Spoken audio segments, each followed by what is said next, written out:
नमस्कार सभी को। आप सभी का मेरे चैनल कथा सागर में हार्दिक स्वागत एवं अभिनंदन है। आज मैं उपस्थित हूँ कथा सम्राट मुंशी प्रेमचंद्र की प्रसिद्ध कहानी पंच परमेश्वर लेकर। सुनिएगा। जुम्मन शेख और अलगू चौधरी में गाढ़ी मित्रता थी। साझे में खेती होती थी, कुछ लेन देन में भी साझा था। एक दूसरे पर अटल विश्वास था। जुम्मन जब हज करने गए थे तब अपना घर अलगू को सौंप गए थे और अलगू जब कभी बाहर जाते तो जुम्मन के भरोसे अपना घर छोड़ देते थे। इस मित्रता का जन्म उसी समय हुआ था जब दोनों बालक थे और जुम्मन के पिता जुमराती उन्हें शिक्षा प्रदान करते थे। जुम्मन शेख की एक बूढ़ी खाला थी। उनके पास थोड़ी सी जायदाद थी, परंतु उनके निकट संबंधियों में कोई नहीं था। जुम्मन ने लंबे चौड़े वायदे कर कर वह जायदाद अपने नाम लिखवा ली। जब तक दान पत्र की रजिस्ट्री नहीं हुई तब तक खाला की खूब खातिरदारी हुई।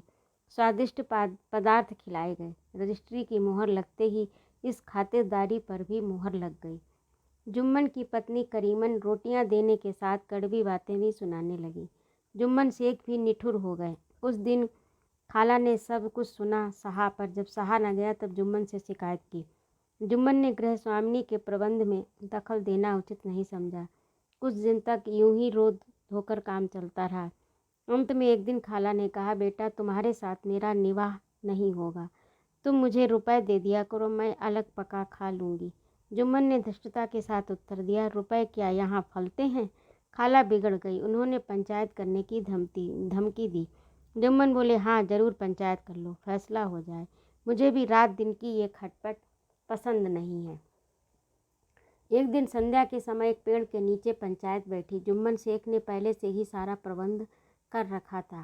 पंच लोग बैठ गए तो बूढ़ी खाला ने उनसे विनती की, पंचों आज 3 साल हुए मैंने अपनी सारी जायदाद अपने भांजे जुम्मन के नाम लिख दी थी। जुम्मन ने रोटी कपड़ा देना कबूल किया था।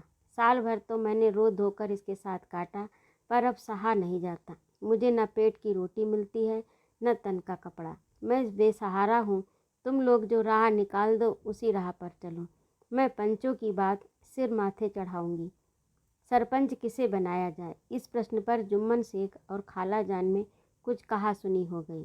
अंत में खाला बोली, बेटा पंच न किसी के दोस्त होते हैं न किसी के दुश्मन। तुम्हारा किसी पर विश्वास न हो तो जाने दो।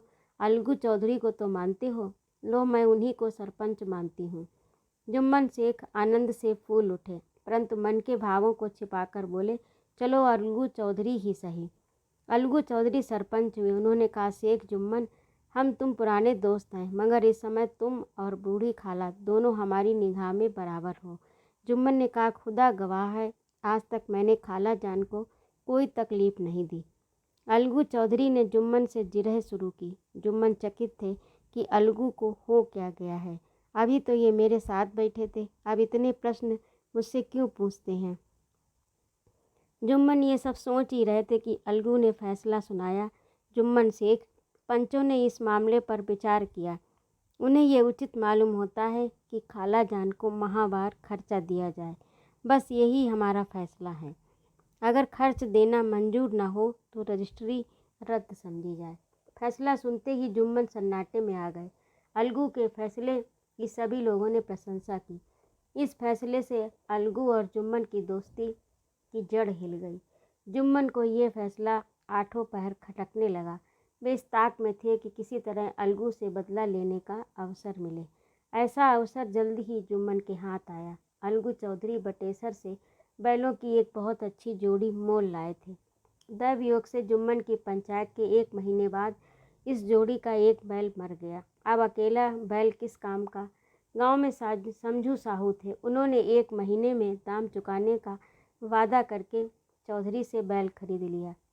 समझू साहू ने नया बैल पाया तो लगे रगेदने, न चारे की फिक्र न पानी की। वह दिन में 3-3 4-4 खेपे करने लगे। एक दिन साहू जी ने दूना बोझ लाद दिया। बैल ने जोर लगाया, पर वह आधे रास्ते में ही धरती पर गिर पड़ा। ऐसा गिरा कि फिर न उठा। इस घटना को कई महीने बीत गए। अलगू जब बैल का दाम मांगते तब साहू सहुआइन दोनों ही झल्ला उठते, कहते मुर्दा बैल दिया था, उस पर दाम मांगने चले हैं। इसी तरह कई बार झगड़े हुए। साहू जी ने बैल का दाम न चुकाया।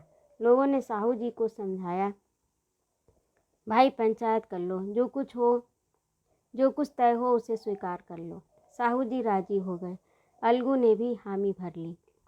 उसी समय उसी वृक्ष के नीचे पंचायत शुरू हुई। रामधन ने कहा, चौधरी बोलो, आप किसको पंच मानते हो? अलगू ने कहा, समझू साहू ही चुन लें। समझू खड़े हुए और कड़क कर बोले, मेरी ओर से जुम्मन शेख। जुम्मन का नाम सुनते ही अलगू का कलेजा धक धक करने लगा। फिर उन्होंने कहा कि ठीक है, मुझे स्वीकार है। सरपंच का आसन ग्रहण करते हुए जुम्मन ने अपनी जिम्मेदारी का भाव पैदा हुआ। सरपंच का आसन ग्रहण करते हुए जुम्मन में अपनी जिम्मेदारी का भाव पैदा हुआ। उन्होंने सोचा, मैं इस समय न्याय के सर्वोच्च आसन पर बैठा हूँ। सत्य से जौ भर भी टलना मेरे लिए उचित नहीं है। पंचों ने दोनों से सवाल जवाब शुरू किए। बहुत देर तक दोनों अपने अपने पक्ष का समर्थन करते रहे। अंत में जुम्मन ने फैसला सुनाया, अलगू चौधरी और समझू साहू, पंचों ने तुम्हारे मामले पर अच्छी तरह विचार किया। समझू के लिए उचित है कि बैल का पूरा दाम दें। जिस समय उन्होंने बैल लिया था उस समय उसे कोई बीमारी नहीं थी। बैल की मृत्यु केवल इस कारण से हुई कि उससे